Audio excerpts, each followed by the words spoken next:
अस्सलाम वालेकुम everyone, hope you are good. हम बैक्टीरिया की इंपॉर्टेंस पढ़ रहे थे। सबसे पहले environmental cleaners. Many bacterias can degrade organic compounds very easily. बहुत से बैक्टीरियाज ऐसे हैं जो आसानी से ऑर्गेनिक कंपाउंड्स को डिग्रेड कर सकते हैं, तोड़ सकते हैं। ऑर्गेनिक कंपाउंड्स ऐसे कंपाउंड जिसमें कार्बन और हाइड्रोजन इकट्ठे कंपाउंड की फॉर्म में पाए जाते हैं। Such bacteria have been used for the removal or degradation of pollutants, bioremediation from environment. Bioremediation ऐसा प्रोसेस जिसमें हम पोल्यूटेंट्स को इन्वायरमेंट से रिमूव कराते हैं। पोल्यूटेंट्स ऐसे सब्सटेंसेस, ऐसी चीज़ें जो इन्वायरमेंट को नुकसान पहुंचाए, वो सब पोल्यूटेंट्स हैं।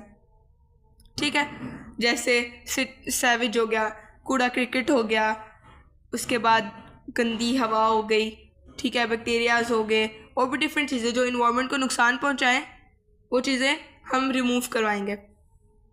किसके थ्रू? बैक्टीरियाज के थ्रू। इस प्रोसेस को हम कहते हैं bioremediation. For example, bacterias are used to decompose city sewage into harmless products. For example, bacterias जो है वो डिकम्पोज करते हैं सिटी सैवेज को, शहरों का जो कूड़ा क्रिकेट होता है ना, उनको डिकम्पोज करते हैं। कौन? बैक्टीरियाज डिकम्पोज करते हैं इनटू हार्मलेस प्रोडक्ट्स। ठीक है, जहाँ कूड़ा क्रिकेट पड़ा होगा, जहाँ कूड़ा पड़ा होगा, वहाँ पे हम क्या करेंगे? जहाँ गंद पड़ा होगा वहाँ पे हम बैक्टीरियाज को छोड़ेंगे और बैक्टीरियाज जो है उनको हार्मलेस कर देंगे। यानी जो नुकसान होता है ना उसके अंदर, उस कूड़े की वजह से, उस गंद की वजह से जो नुकसान पहुँचता है इन्वायरमेंट को, उस नुकसान को ख़त्म कर देंगे। ठीक है, अच्छा कर देंगे उस चीज़ को। जैसे प्लास्टिक है, फॉर एग्जाम्पल प्लास्टिक को लेते हैं। अगर हम किसी जगह प्लास्टिक को दबाते हैं ज़मीन के अंदर, कई सालों बाद भी अगर आप देखते हो तो प्लास्टिक डिकम्पोज नहीं होता। अगर इसी तरह अर्थ के अंदर रोज़ इतना ज़्यादा प्लास्टिक दबाया जाए तो प्लास्टिक बहुत ज़्यादा हो जाए इन्वायरमेंट के अंदर, ठीक है, नुकसान पहुंचाए इन्वायरमेंट को, क्योंकि प्लास्टिक डिकम्पोज नहीं होता। तो ये बैक्टीरियाज क्या करते हैं? इन ऐसे मटेरियल्स को हार्मलेस कर देते हैं, यानी वो मटेरियल्स पे इन्वायरमेंट को नुकसान नहीं पहुंचाते। Some bacterias can digest the hydrocarbons present petroleum. बहुत से बैक्टीरियाज ऐसे हैं जो डाइजेस्ट करते हैं, हजम करते हैं किनको? हाइड्रोकार्बन्स को। ऐसे कंपाउंड जो सिर्फ हाइड्रोजन और कार्बन से मिलकर बने हों, उन कंपाउंड्स को कहते हैं हाइड्रोकार्बन्स। इन कंपाउंड्स में और कोई एलिमेंट नहीं पाया जाता एक्सेप्शनल ऑफ हाइड्रोजन और कार्बन के। हाइड्रोजन कार्बन जहाँ इकट्ठे होंगे, ठीक है, उसके अलावा और कोई एलिमेंट नहीं होगा, उनके दरमियान कंपाउंड होगा। वो जो कंपाउंड होगा उन्हें हम कहेंगे हाइड्रोजन कार्बन। हाइड्रोकार्बन्स को जो है डाइजेस्ट करते हैं कुछ बैक्टीरियाज जो पेट्रोलियम में पाया जाता है। पेट्रोलियम क्या है? अब जैसे ऑयल होता है, अर्थ के अंदर से ऑयल होता है, निकलता है, गैस निकलती है। पेट्रोलियम भी एक मटेरियल है जो अर्थ के अंदर से निकलता है, ठीक है, जो ऑयल के अंदर भी पाया जाता है। The bacterias are used to clean up oil spills. अच्छा, ऑयल स्पिल्स क्या होता है? जैसे ऑयल को हम एक्सपोर्ट करते हैं या इम्पोर्ट करवाते हैं, इंपोर्ट करते हैं तो हम टैंकर्स के थ्रू, बड़ी बड़ी शिप्स होती हैं, बड़े बड़े टैंकर्स होते हैं, इनके थ्रू जो है ऑयल एक्सपोर्ट इंपोर्ट होता है। ठीक है, तो हर दफ़ा ऐसे ही होता है, न्यूज़ वगैरह में भी हमने सुना हुआ है कि जो है ना ऑयल लीक होता है, टैंकर से थोड़ा बहुत ऑयल लीकेज होता है। अच्छा, सी के थ्रू क्योंकि होता है, समंदरी रास्ते से एक एक्सपोर्ट इंपोर्ट का काम होता है। तो जिस जगह लीकेज होती है ना, उस जगह ना ऑयल के स्पॉट्स बन जाते हैं। ठीक है, थोड़ा थोड़ा ऑयल गिर जाता है, उस समंदर के ऊपर लेयर बन जाती है, उन्हें कहते हैं हम ऑयल स्पिल्स। उसकी वजह से क्या होता है? जो समंदर के नीचे के जो जानदार हैं, ठीक है, समंदर के नीचे जानवर भी रहते हैं, प्लांट्स भी रहते हैं, ठीक है, उनको सनलाइट नहीं पहुंचेगी। सनलाइट नहीं पहुंचेगी, ऑक्सीजन भी नहीं पहुंचेगी, नीचे समंदर के जो नीचे की लाइफ है वो डेड होना शुरू हो जाएगी। मतलब ऑयल स्पिल्स की वजह से इन्वायरमेंट पे कितना बुरा इफेक्ट पड़ा कि जो जानदार है वो मरना शुरू हो गए। तो इन बैक्टीरियाज को हम छोड़ते हैं उन जगहों पे। फिर ये क्या करते हैं? पेट्रोलियम के अंदर से हाइड्रोकार्बन्स को निकाल लेते हैं, डाइजेस्ट कर लेते हैं। ऐसी बात है कि अगर पेट्रोलियम के अंदर से हाइड्रोकार्बन को निकाल दिया जाए तो पेट्रोलियम किसी काम के नहीं है। ठीक है, मतलब अब वो सनलाइट को नहीं रोकेगी समंदर में जाने से। ये नहीं कि डिसअपेयर हो जाएगा ऑयल, जहाँ है वहीं रहेगा, लेकिन अब वो समंदर की जो अंदर मखलूक है, जो प्लांट है, जो जानवर, उसको नुकसान नहीं पहुँचाएगा। सनलाइट पहुँचेगी समंदर के अंदर, ठीक है, ऑक्सीजन पहुँचेगी, नीचे के जो ऑर्गेनिज्म है वो जिंदा रहेंगे। Bacteria are also use for the bioremediation of industrial toxic wastage. Bacteria जो है वो रिमूव कराता है पोल्यूटेंट्स को, हार्मफुल सब्सटेंसेस को, किससे? इंडस्ट्रीज़ की टॉक्सिक वेस्ट में से। जितनी भी इंडस्ट्रीज़ हैं उसके अंदर केमिकल से चीज़ें मिलके बनती हैं, केमिकल से मिलती हैं तो केमिकल्स वेस्ट भी होते हैं, ठीक है। इंडस्ट्रीज़ अपना वेस्ट निकालती हैं, टॉक्सिक होता है, जहरीला होता है वो वेस्ट बहुत ज़्यादा। अगर हम बैक्टीरियाज को वहाँ ना छोड़ें, बैक्टीरियाज अगर इन टॉक्सिक वेस्टेज को हार्मलेस ना बनाए तो ये डायरेक्ट समंदरों में जाए, डायरेक्ट हमारे नालों में जाए, डायरेक्ट हमारी नदियों में जाए तो उसके अंदर से लाइफ को वो ख़त्म कर देगी। इतने डेंजरस केमिकल्स होते हैं। आगे bio pesticides. Bio means life, paste का मतलब होता है इंसेक्ट्स और साइड्स का मतलब होता है किल करना, एक लाइफ से दूसरी लाइफ को किल करना। कैसे? फॉर एग्जाम्पल कहीं कीड़े मकोड़े पड़े हुए हैं, ठीक है, उधर से हमने उनको ख़त्म करना है, हम उधर बैक्टीरिया छोड़ेंगे, वो बैक्टीरिया उन इंसेक्ट्स को डाइजेस्ट कर लेंगे, ठीक है, ये उन्हें किल कर देंगे। एक बैक्टीरिया एक लाइफ है, इंसेक्ट्स एक लाइफ है। हमने क्या किया? एक लाइफ से दूसरी लाइफ को किल करवाया। इसको हम कहते हैं biopesticides. Bacterias are used in place of pesticides in biological pest control. ये जो बायोपेस्टिसाइड्स है ना वो आज के दौर में यूज़ होते हैं। पहले क्या होता था? पेस्टिसाइड्स यूज़ होते थे। पेस्टिसाइड्स मतलब एक ही लाइफ से, मतलब सेम लाइफ से सेम लाइफ को किल करना। बायोपेस्टिसाइड्स में हमने क्या किया है? बैक्टीरिया की मदद से इंसेक्ट्स को या और भी किसी और जानदार को किल कराया है बैक्टीरिया की मदद से। पेस्टिसाइड्स में हम ये करेंगे कि एक ही लाइफ से दूसरी लाइफ को किल करवाएंगे। जैसे रेड एंट्स जो होती हैं ज़्यादा ख़तरनाक होती हैं, लाल जो चींटियाँ होती हैं वो ज़्यादा ख़तरनाक होती है as compare to black ants के। हमने कहीं से ब्लैक एंट्स ख़त्म करानी है, हम वहाँ रेड एंट्स छोड़ेंगे। रेड एंट्स चूँकि ज़्यादा डेंजरस है, ब्लैक एंट्स को वहाँ से ख़त्म कर देंगे। हमने क्या किया है? सेम जानदार से, इंसेक्ट से ही इंसेक्ट को ख़त्म किया। ये पेस्टिसाइड्स थे, ये ओल्ड तरीका था। अब हम क्या यूज़ करते हैं? बायोपेस्टिसाइड्स यूज़ करते हैं, यानी बैक्टीरिया से किल करते हैं। इन place of pesticides in biological pest control. Biological pest control एक इंस्टीट्यूट है जहाँ पर साइंटिस्ट बैक्टीरिया को यूज़ करते हैं इंसेक्ट्स को किल करने के लिए।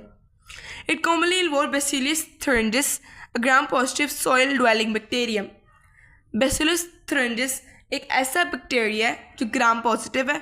ग्राम पॉजिटिव मतलब लेस हार्मफुल है। दो मेम्ब्रेन है इसकी, सेल मेम्ब्रेन और cell wall. Soil dwelling, dwelling कहते हैं खोदने को, मिट्टी को खोदता है और उसके अंदर जो इंसेक्ट्स वगैरह होते हैं उनको किल करता है। ये ऐसा बैक्टीरिया, ठीक है। These biopesticides are environmentally friendly and have little और no effect on humans, wild life, pollinators and most other beneficial insects. ये जो बायोपेस्टिसाइड्स होते हैं ना इन्वायरमेंटली फ्रेंडली होते हैं। इन्वायरमेंट फ्रेंडली मतलब ये माहौल को नुकसान नहीं पहुंचाते। एंड हैव लिटल और नो अफेक्ट ऑन ह्यूमंस, इनका ना ह्यूमंस के ऊपर बहुत कम असर होता है, ये कभी कभी नहीं भी होता। कुछ ऐसे बैक्टीरिया है जो बहुत कम इफेक्ट करते हैं ह्यूमंस पे, कुछ ऐसे बैक्टीरिया है जो कोई इफेक्ट नहीं देते ह्यूमंस पे। वाइल्ड लाइफ जानवरों, जंगलों में जो जानवर रहते हैं, ठीक है। पोलिनेटर्स, अच्छा पोलिनेटर्स क्या होते हैं? जैसे हमारे पास आगे बटरफ्लाइज आ गई, हनी बीज आ गई, ये पोलिनेटर्स हैं। ये पोलिनेटर्स कैसे हैं? ये जो है ना प्लांट्स के अंदर से अपनी खुराक लेते हैं, ठीक है, प्लांट्स के अंदर से लेते हैं और फिर वो अपनी ज़रूरियात पूरी करते हैं। और बेनिफिशियल इंसेक्ट्स हमारे पास बेनिफिशियल कैसे हो सकते हैं? पहले हमने देखा था कि इंसेक्ट्स को ही किल करने के लिए हमने बायोपेस्टिसाइड्स निकाले। अब क्योंकि वो इंसेक्ट्स हार्मफुल थे इसलिए हमने उनको किल किया बायोपेस्टिसाइड्स के थ्रू। बेनिफिशियल इंसेक्ट्स कौन से इंसेक्ट्स है? वो इंसेक्ट्स जो हमें नुकसान नहीं पहुंचाते बल्कि फ़ायदा देते हैं। जैसे सिल्क मोथ एक ऐसा कीड़ा है जिससे हम रेशम बनाते हैं, रेशम कपड़ा है। सिल्क मोथ एक ऐसा इंसेक्ट है जिससे हम रेशम बनाते हैं, हमें नुकसान तो नहीं दे रहा, फ़ायदा दे रहा है। हनी बी, शहद की मक्खी, हमें क्या दे रही है? हनी दे रही है, नुकसान नहीं पहुंचा रही। Research and technology tools, bacteria can grow quickly and scientist can manipulate them very easily. Bacteria की एक प्रॉपर्टी है कि वो बहुत जल्दी डिवाइड करते हैं। अभी फॉर एग्जांपल 1 सेकंड पहले हमने किसी बैक्टीरिया को ऑब्जर्व किया है किसी बैक्टीरिया को कि वो 1 है, अगले सेकंड में हम देखेंगे वो 10 हो गए। बैक्टीरिया की एक एबिलिटी है कि जब वो रिप्रोड्यूस करता है, जब वो ग्रो करता है, बहुत स्पीड से ग्रो करता है। इसका इंसान बहुत ज़्यादा फ़ायदा उठाते हैं, साइंटिस्ट ख़ास तौर पे मैनिपुलेट करते हैं, उसका यूज़ करते हैं। ठीक है, बड़े अक्लमंदाना उसका यूज़ करते हैं साइंटिस्ट बैक्टीरियाज का। कैसे यूज़ करते हैं? इन रीजंस की वजह से। कौन सी रीजंस? बैक्टीरिया के जल्दी ग्रो करने की रीजंस की वजह से bacteria used in field of molecular biology, genetics and biochemistry. Molecular biology जिनमें मॉलिक्यूल्स की स्टडी करते हैं, जैसे वाटर हो गया, हमारे पास ग्लूकोज होगी, और भी डिफरेंट मॉलिक्यूल्स। जेनेटिक्स, जीन्स की स्टडी करते हैं हम, जिसके अंदर ऐसी बायो की ब्रांच जिनमें हम जीन्स को स्टडी करते हैं, वो जेनेटिक्स। ठीक है, आगे biochemistry. Bio means life, chemistry भी एक ब्रांच है साइंस की। बायोकेमिस्ट्री में वो प्रोडक्ट्स जो बायोकेमिस्ट्री में यूज़ होते हैं, जैसे कार्बोहाइड्रेट्स, फैट्स, प्रोटीन्स, ये सारे बायोकेमिस्ट्री के थ्रू ऑब्टेन किए जाते हैं। साइंटिस्ट जो है इन सारी फील्ड्स के अंदर बैक्टीरिया का यूज़ करते हैं। ठीक है, scientist make mutation in bacterial DNA, examine the change in characteristic. Scientist क्या करते हैं? बैक्टीरिया के डीएनए के साथ छेड़छाड़ करते हैं। म्यूटेशन कहते हैं चेंज करने को। बैक्टीरिया के जो डीएनए है ना, साइंटिस्ट उसको चेंज कर देते हैं। चेंज किया, म्यूटेशन किया उसके अंदर, और एग्जामिन करते हैं, और फिर देखते हैं कि क्या चेंज आया उसकी कैरेक्टरिस्टिक के अंदर। फॉर एग्जाम्पल हम किसी इंसान का एक बाजू काट देते हैं। ठीक है, एक बाजू काट दिया, चेंज कर दी, उसकी फिजिक चेंज कर दी हमने। ठीक है, फिर बाद में हम एग्जामिन करते हैं कि वो क्या करता है एक हाथ से, यानी वो एक हाथ से क्या क्या काम करता है। पहले वो जो काम 2 हाथों से करता था, वो एक हाथ से कैसे काम करेगा। एग्जामिन की हमने, उसकी करैक्टरिस्टिक्स को एग्जामिन करेंगे। पहले हम बैक्टीरिया के डीएनए को चेंज करेंगे। साइंटिस्ट पहले बैक्टीरिया के डीएनए को चेंज करते हैं, उसके बाद एग्जामिन करते हैं कि उसकी करैक्टरिस्टिक्स में क्या चेंज आया। In this way they determine the functions of genes and enzymes in bacteria. Bacteria के अंदर एंजाइम्स भी होते हैं। एंजाइम्स क्या है? प्रोटीन है, जो क्या करती हैं? स्पीड अप करती हैं मेटाबॉलिक रिएक्शंस को। ये हमने 9th की बुक के अंदर पढ़े थे, एंजाइम्स का पूरा एक चैप्टर था। क्या करते हैं साइंटिस्ट? डिटरमाइन करते हैं फंक्शंस को, देखते हैं जीन के फंक्शन को। जीन क्या होता है? जीन से ही पता लगता है कि इंसान की बॉडी कैसे बनी है। कोई लंबा है, कोई मोटा है, कोई काला है, कोई पतला है, कोई सफ़ेद है। ये किस वजह से है? जीन की वजह से। जीन ही इंसान की प्रॉपर्टी है। जीन से पता लगता है इंसान क्या दिखता है, इंसान के अंदर इंटरनल उसके टिश्यूज़ कैसे हैं, इंटरनल उसका सिस्टम कैसा है। ठीक है, बैक्टीरिया के डीएनए को चेंज किया साइंटिस्ट ने, उसको एग्जामिन किया, उसकी कैरेक्टरिस्टिक को। उसके बाद साइंटिस्ट ने क्या किया? उनके जीन और एंजाइम के फंक्शन को देखा। ठीक है, एंजाइम्स भी प्रोटीन है जो मेटाबॉलिक रिएक्शंस को, मेटाबॉलिज्म को हमारे स्पीड अप करते हैं। ठीक है, फॉर एग्जांपल खुराक को तोड़ना है, जहाँ खुराक 20 घंटे में टूटेगी, एंजाइम्स जो है 2 घंटे में खुराक तोड़ देंगे। स्पीड अप किया ना हमारे रिएक्शन को उसने, मेटाबॉलिकल प्रोसेस को। जीन्स कैसा बैक्टीरिया दिखता है। This knowledge is then applied to study the same gene enzyme in more complex organism. इसी नॉलेज के थ्रू जो साइंटिस्ट है उसने स्टडी किया सेम जीन और एंजाइम को कम्प्लेक्स ऑर्गेनिज्म के अंदर। बैक्टीरिया क्या है? Simple unicellular. हमने क्या पढ़ा था कि सिंपलेस्ट सेलर ऑर्गेनाइजेशन है बैक्टीरिया के अंदर, मतलब बहुत सिंपल ऑर्गेनाइजेशन है। जीन्स है, एंजाइम्स है, एक बैक्टीरिया है, डीएनए है, चंद ऑर्गेनेलीज है। कम्प्लेक्स ऑर्गेनिज्म ऐसा जानदार जिसके अंदर बहुत ही कम्प्लेक्सिटी पाई जाए, बहुत ही कम्प्लेक्स सिस्टम्स हो। जैसे ऑर्गेनिज्म हमारे अंदर इम्यूनिटी सिस्टम है, रेस्पिरेटरी सिस्टम है, डाइजेस्टिव सिस्टम है, सर्कुलेटरी सिस्टम है। ठीक है, हमारे अंदर और भी बड़े सिस्टम्स हैं। ठीक है, ये हम क्या है? कम्प्लेक्स हैं, सिंपल नहीं है। हम लोग कम्प्लेक्स ऑर्गेनिजम्स हैं। हमारे अंदर भी जीन्स पाए जाते हैं, हमारे अंदर भी एंजाइम्स पाई जाती हैं। साइंटिस्ट क्या करेंगे? हमारे अंदर के जीन्स और हमारे अंदर के एंजाइम्स को स्टडी करेंगे। फिर क्या करेंगे साइंटिस्ट ने बैक्टीरिया को भी स्टडी किया है। बैक्टीरिया के जीन एंजाइम को भी स्टडी किया, साइंटिस्ट ने हमें भी स्टडी किया है, साइंटिस्ट ने हमारे जीन एंजाइम को भी स्टडी किया है। इन दोनों का आपस में क्या रिलेशन है? Scientist insert human gene in bacteria and produce therapeutic proteins, for example insulin, growth hormone और एंटीबॉडीज़।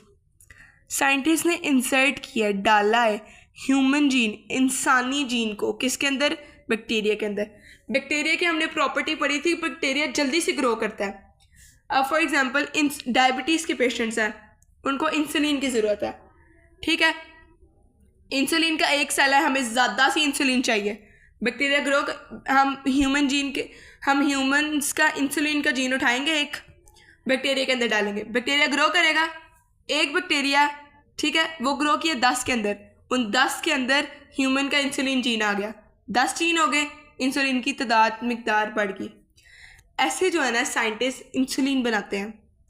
बैक्टीरिया के अंदर हमारा इंसुलिन का जीन जो है वो इंसर्ट करवाते हैं और बैक्टीरिया फिर हमें इंसुलिन बना के देते हैं।